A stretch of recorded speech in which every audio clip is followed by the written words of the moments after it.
If I told you there's a movement that says one specific ethnic group doesn't deserve a homeland, that demands the dismantling of their one nation state, that justifies violence against them, and that makes members of that group afraid to identify themselves on college campuses, would you call that bigotry? Of course you would, unless that group is Jews. Then it's called Anti-Zionism, and somehow that makes it okay. Shalom, I'm Igal and this is Middle East in less than 5 minutes. Today we are talking about the greatest rebrand in modern hatred, how anti-Semitism put on a keffiyeh, learned some academic jargon, and convinced the world it's actually progressive politics.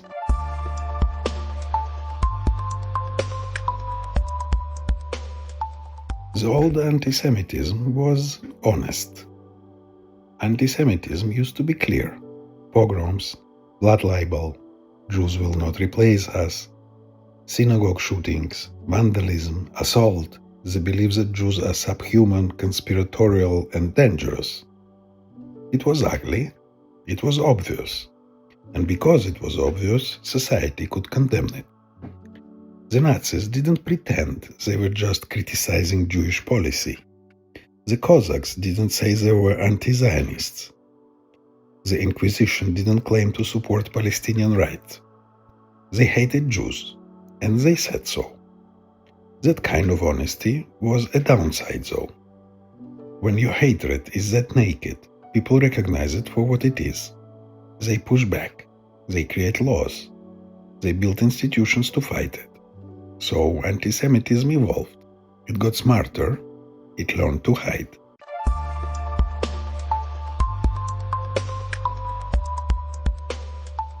Enter anti-Zionism.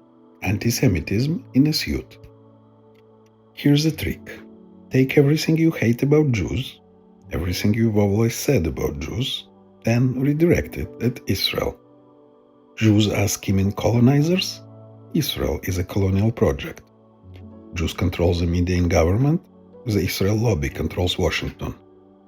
Jews are bloodthirsty killers of children? Israel commits genocide. Jews are the obstacle to peace? Israel is the obstacle to peace. Same accusations, same conspiracy theories, same dehumanization, just aimed at the Jewish state instead of individual Jews. And suddenly it's not bigotry anymore, it's human rights activism. The double standard test. Here's how you know it's not really about policy. Apply the test. Turkey has occupied Northern Cyprus since 1974. 40,000 troops, settlers from mainland Turkey. No peace process, no international outcry. Whereas the BDS movement demanding Turkey's dismantlement? Morocco occupies Western Sahara. Has, since 1975, built a 1,700-mile wall to keep the indigenous Sahrawis out of their own land. Whereas the campus protests? China isn't just occupying Tibet. China is actively committing genocide against the Uyghurs. Concentration camps, forced sterilization, cultural erasure. Whereas it demands to dismantle China? Russia invaded and annexed Crimea, started a war that's killed hundreds of thousands. Whereas it calls for Russia to cease existing as a state? Syria used chemical weapons on its own people. 500,000 dead, million displaced. Whereas the Free Syria rallies? I'll tell you where they are. Nowhere. Because it was never about occupation. It was never about human rights. It was never about international law. It is about Jews. It always has been. Israel gets held to a standard applied to no other nation on earth. When you obsess over the one Jewish state while ignoring worse behavior everywhere else, that's not criticism. That's anti-Semitism. The language of genocide preparation. Let's talk about what anti-Zionism actually means in practice. Zionism is the belief that Jews have the right to self-determination in their ancestral homeland. That's it. About 90% of Jews worldwide identify as Zionists. It's not a political party. It's not a policy position. It's the belief that Jews deserve what every other people group has, a place where they are not a persecuted minority. So when someone says they are anti-Zionist, they are saying they oppose the existing of a Jewish state. They are saying Jews, uniquely among all peoples, don't deserve sovereignty. Think about it. The Irish deserve a state. The French deserve a state. The Germans deserve a state. The Kurds deserve a state. The Palestinians deserve a state. The Tibetans, the Uyghurs, indigenous people everywhere, they all deserve self-determination. But Jews? No. Jews should live as minorities in other people's countries, dependent on the kindness of others for protection. Because that worked out so well for the last 2000 years, right? From the river to the sea, Palestine will be free. That's the chant. It sounds nice, right? Freedom, liberation. Except there's a tiny problem. Between the river and the sea, there are about 7 to 8 million Jews. What happens to them in this free Palestine? The people chanting won't say, but Hamas will. Their charter is explicit: elimination of Jews from the land. Not Israelis, Jews. That's not resistance. That's calling for genocide. And dressing it up as anti-Zionism doesn't change a damn thing.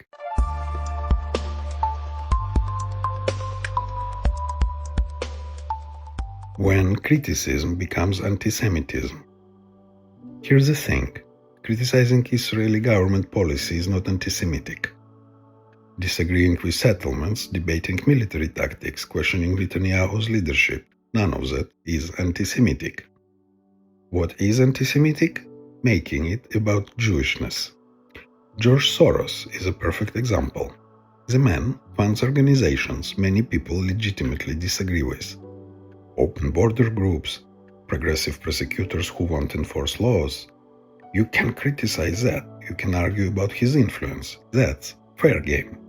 But the moment someone makes it about him being Jewish, when they start talking about Jewish billionaires controlling society, when they invoke the old tropes about Jews pulling strings behind the scenes, that's the line.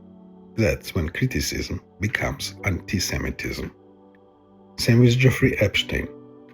The man was a monster, a pedophile, a sex trafficker. He deserves every bit of condemnation he gets, and even more. But now, his crimes are being weaponized.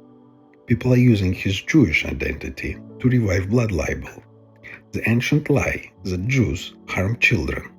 They're saying, look at all the Jewish names in the Epstein files, as if his Jewishness explains his evil. As if being Jewish makes you a predator. You know what that is? Genocide preparation. That's literally how pogroms start. You take one Jewish criminal and turn him into evidence that all Jews are criminals. The trick works both ways though.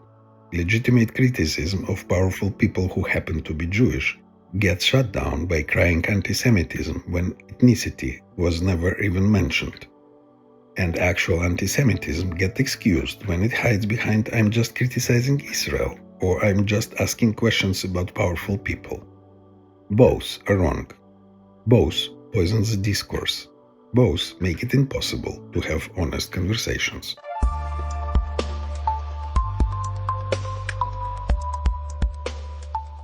What anti-Zionism looks like on the ground. Let's get out of the abstract and talk about what this actually means for real people. Columbia University, April 2024. Jewish students trapped in a library while a mob pounds on the doors chanting about Zionists. Not Israelis, not Netanyahu. Zionists. That's 90% of Jews. UCLA, same month. Jewish students physically blocked from accessing parts of campus.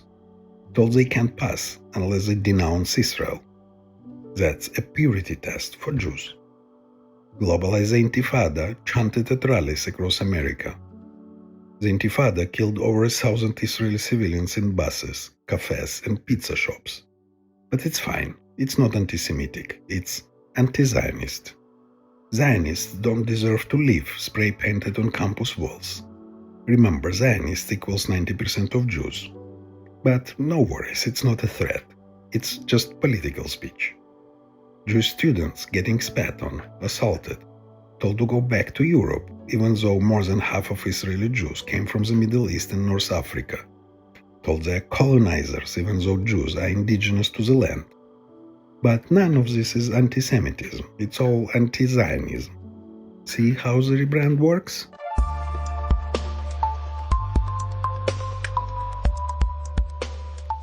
The plausible deniability. Here's what makes this insidious. It's unfalsifiable. You point out that someone only criticizes Israel, never any other country.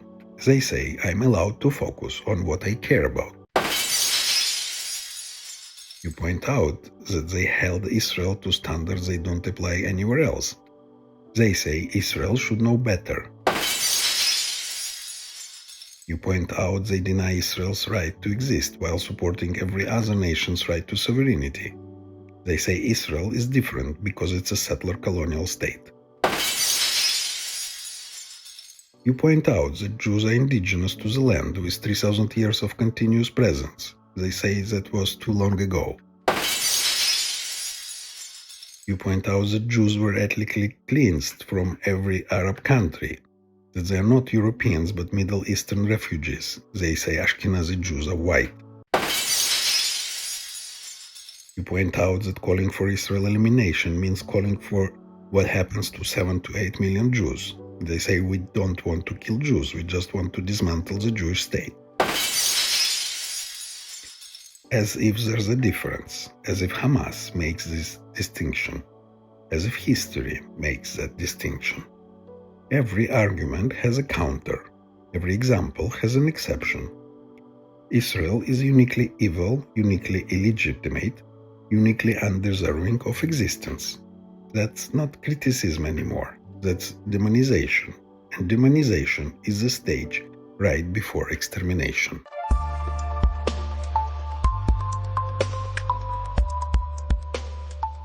The historical pattern. We've seen this before. It isn't new. It's just repackaged. Medieval Europe, Jews killed Jesus. Jews poison wells. Jews use Christian blood for rituals. That's theological anti-Semitism. 19th and 20th century, Jews are a race of subhumans. Jews are genetically inferior. Jews corrupt society. That's racial anti-Semitism. Soviet Union.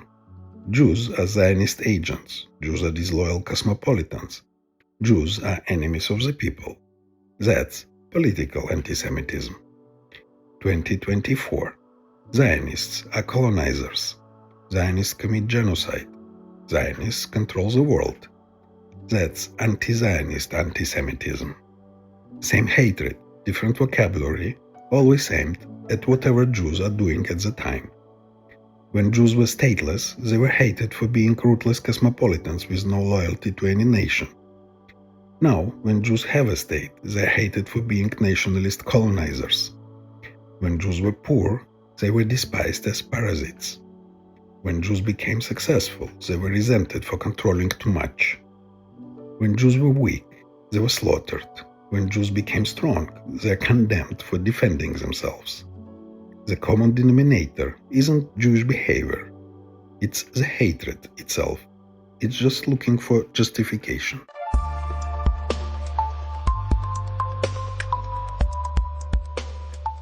Why this matters beyond Jews?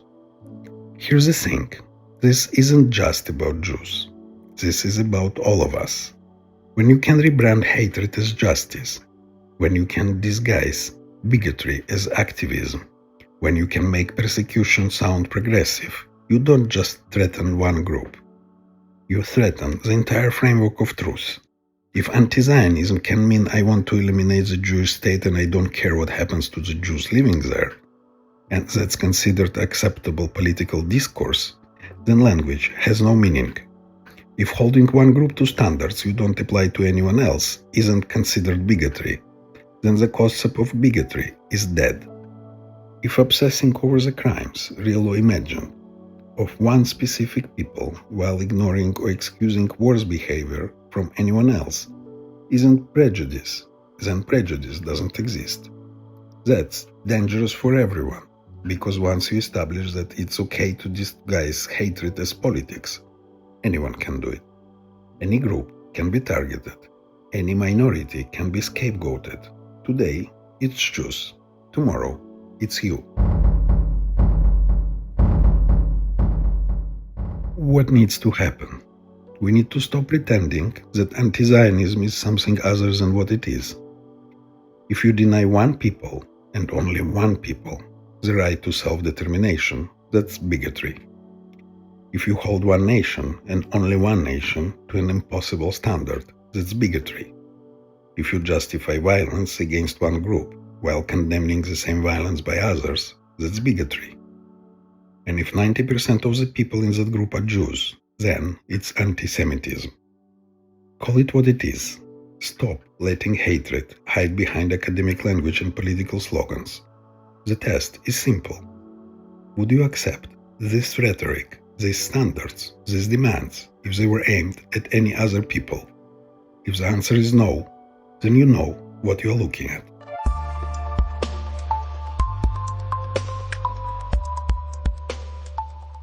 Anti-Semitism didn't go away after the Holocaust. It just learned to be more subtle. It doesn't march with torches anymore. It marches with pride flags and social justice slogans. It doesn't publish the protocols of the elders of Zion anymore. It publishes academic papers about Zionist lobbying. It doesn't say the Jews. It says the Zionists. But it's the same hatred, the same obsession, the same lies, the same endgame. And the fact that so many people can't see it, or won't see it, or actively excuse it because it comes wrapped in the language of liberation, that's how genocides happen. Not overnight, not with obvious monsters, but gradually, with the slow normalization of hatred, one respectable sounding slogan at a time. Anti-Zionism gave anti-Semitism a suit and tie. It gave it a podium at universities. It gave it a seat at human rights organizations. It gave it legitimacy, and that makes it more dangerous than the old anti-Semitism ever was. I'm Igal, and this was Middle East in less than 5 minutes. Until next time, shalom, and protect the Jews.